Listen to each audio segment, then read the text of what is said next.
Terima kasih untuk Anda yang masih bergabung bersama dengan kami, dan di segmen ini kita akan review mengenai jalannya perdagangan di sepanjang hari ini. Dan lagi-lagi kami ingatkan kembali, Anda sudah bisa berpartisipasi di line WhatsApp kami di 0812 di 8788 di 3723 seperti yang tertera di layar televisi Anda nantinya. Anda bisa bertanya secara langsung terkait dengan portofolio Anda sampai sejauh ini, ataupun Anda ingin masuk kepada saham-saham tertentu, level menarik berapa saja yang bisa diperhatikan, baik untuk jangka pendek, jangka menengah, dan juga untuk jangka panjang.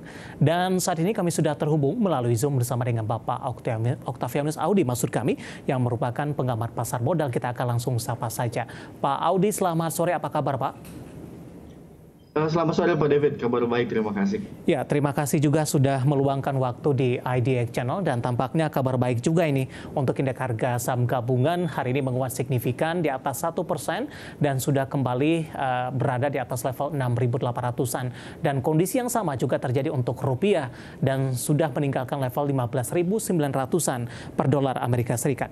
Kita ke IHSG terlebih dahulu, Pak Audi, bagaimana Anda melihat penguatan atau pembalikan arah yang terjadi hari ini? Apakah di sisi lain didukung dari sisi volume atau tidak? Analisis Anda, Pak Audi.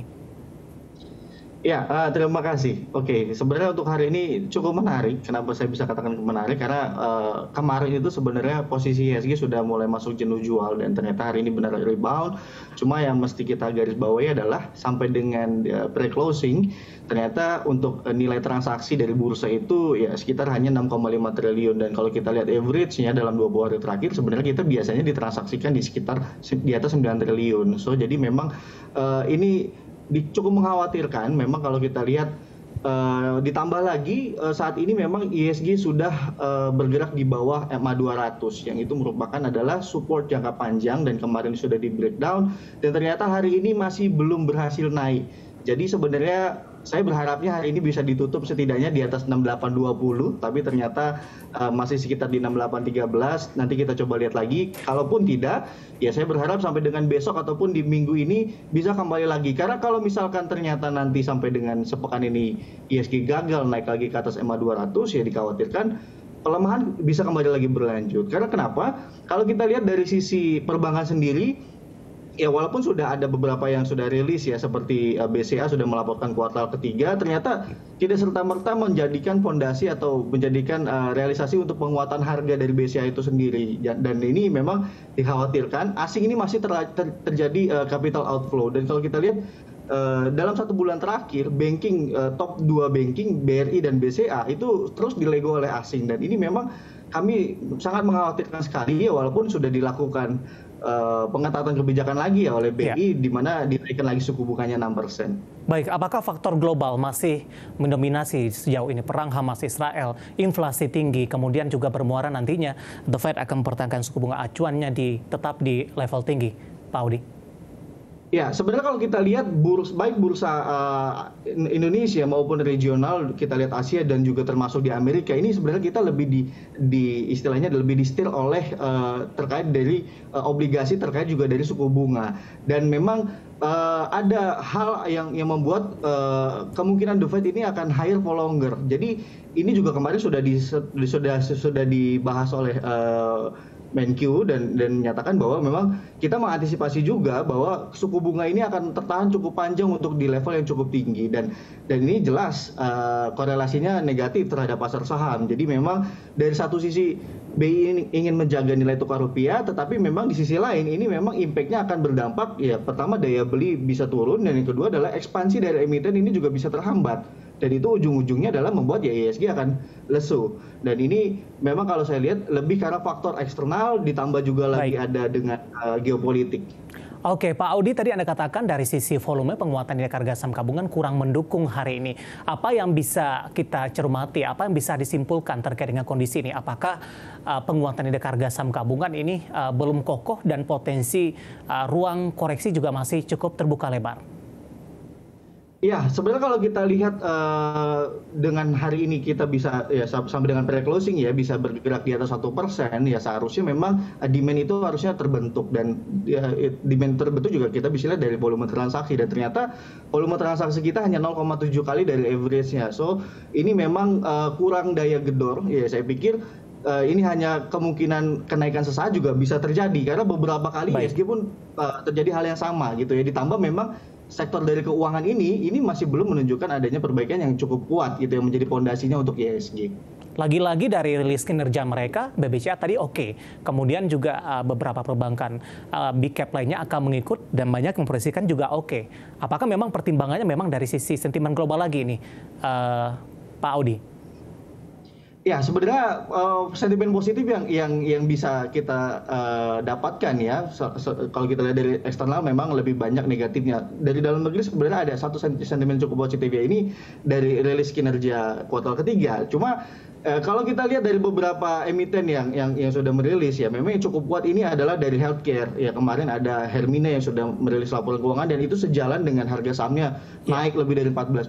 Sedangkan kalau kita lihat dari banking, BCA yang which is di mana naik labanya itu dua digit dan ternyata harga sahamnya tidak mengikuti ya. Saya pikir kemungkinan besar rilis laporan keuangan kuartal ketiga ini tidak berdampak signifikan di tengah kondisi suku bunga yang tinggi. Oke, Pak Audi, kita menarik ke sektor lainnya, properti, dan kebetulan juga listed company update kita untuk hari ini.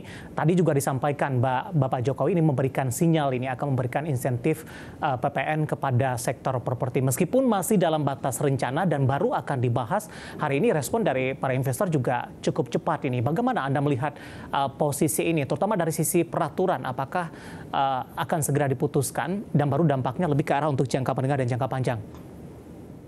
Ya, sebenarnya ini sudah dilakukan ya di tahun 2021 pada saat itu setelah COVID, di mana memang indeks properti itu demand-nya sangat lesu sekali dan ternyata memang sampai dengan saat ini ya di kuartal kedua properti indeks ini memang masih kecenderungan stagnan. Jadi memang demand-nya masih belum cukup besar. Dan kalau kita lihat sebenarnya penghapusan atau 100% PPN ini ditanggung oleh pemerintah, saya pikir ini dampaknya signifikan. Karena kalau kita berkaca dari yang sebelumnya di 2021, ternyata memang mendorong demand yang cukup lumayan besar gitu ya. Apalagi memang segmentasinya kalau saya lihat dari pre-sales marketingnya beberapa emiten ya seperti BSD, Summarecon, Ciputra di kuartal ketiga, ini ternyata memang yang mendorong itu adalah nilai rumah atau hunian yang di atas 2 miliar sampai dengan di atas 5 miliar.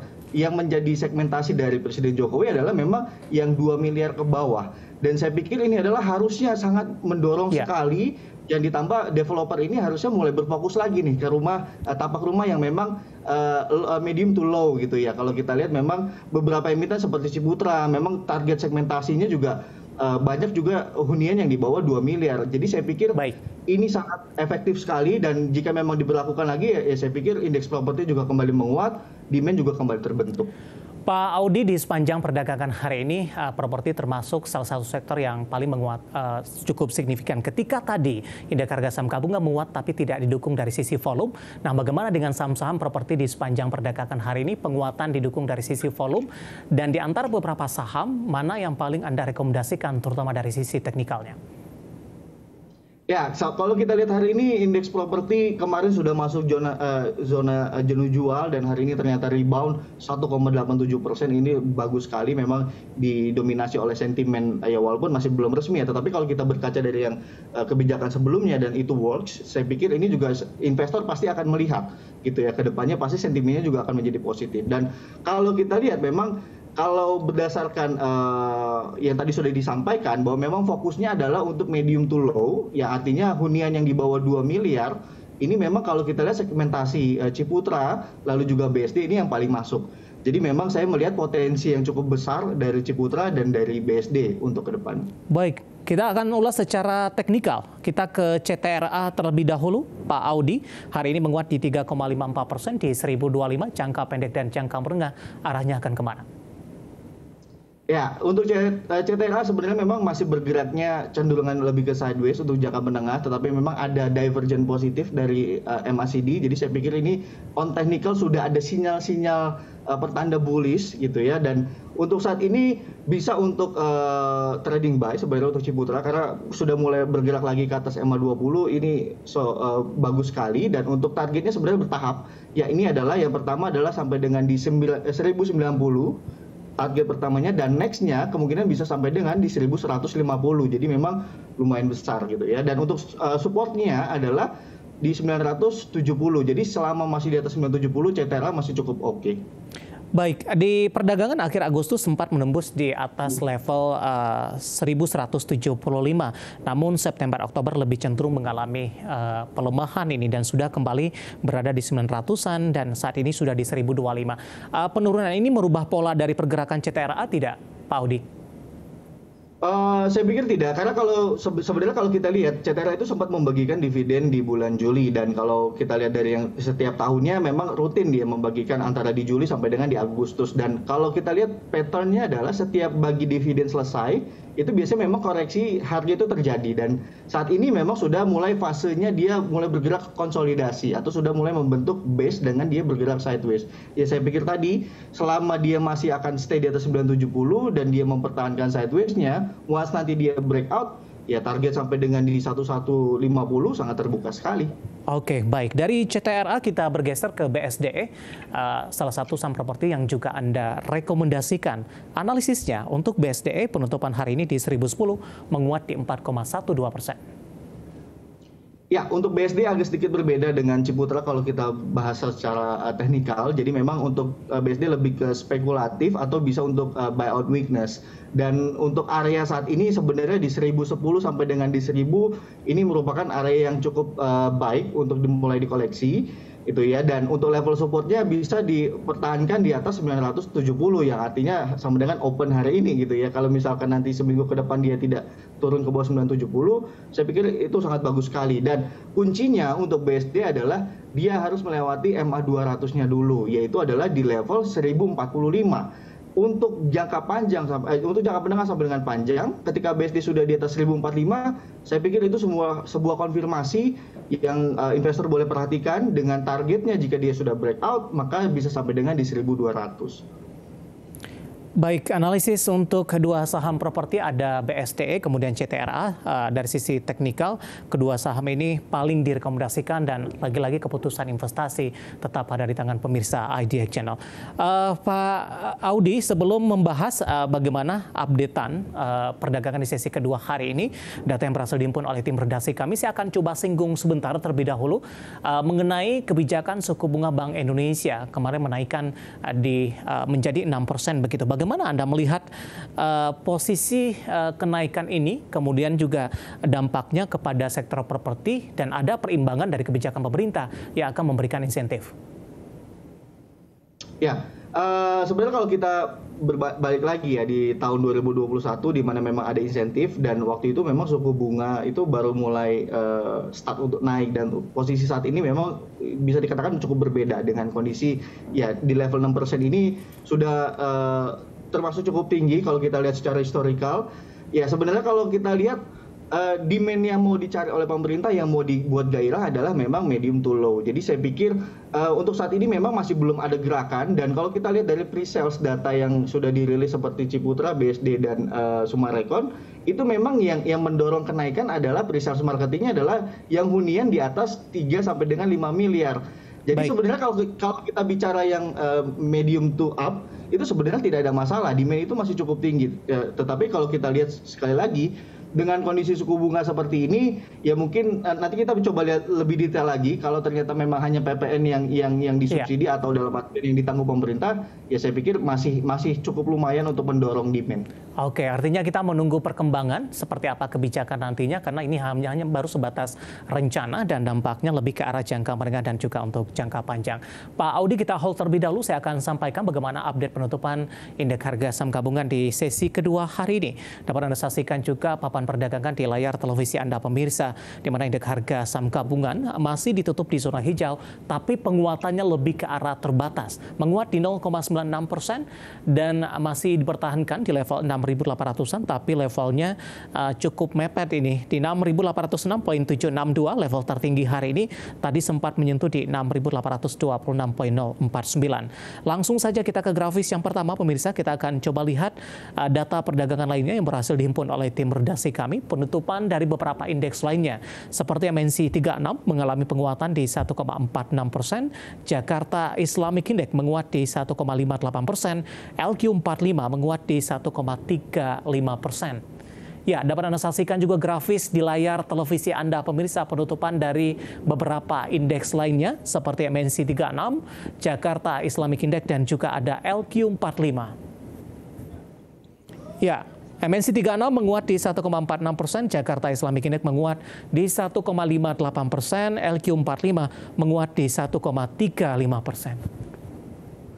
Kita beralih ke grafis selanjutnya, rotasi pergerakan sektoral, pemirsa. Transportasi dan logistik memimpin penguatan di 2,52%, properti juga menguat di 2,01%. Tadi pun juga sempat kita ulas, barang baku menguat di 0,47%, teknologi melemah di 0,59%, pemirsa. Rotasi pergerakan sektoral, grafis selanjutnya. Kemudian ke grafis selanjutnya, saham-saham yang mengalami penguatan signifikan yang masuk ke dalam deretan top genos, pemirsa. Perbankan Big Cap BBRI hari ini menguat di 5.100, Astra Internasional menguat cukup signifikan di 5.800, kemudian juga ada CASA menguat di level 560 dan Unilever menguat di 3.990. Terakhir, saham-saham yang mengalami pelemahan yang cukup dalam, ke grafis selanjutnya. Ada Aman Mineral tertekan di 6.425, Medco di 1.470, Mari hari ini tertekan di level 80, dan Film melemah di 2.790. Ya, grafis selanjutnya saham-saham yang melemah cukup dalam. Top loser, pemirsa, ada Aman Mineral, Medco, Mari, dan juga ada Film. Dan lagi-lagi semoga bisa menjadi referensi terutama dalam menghadapi perdagangan di keesokan harinya.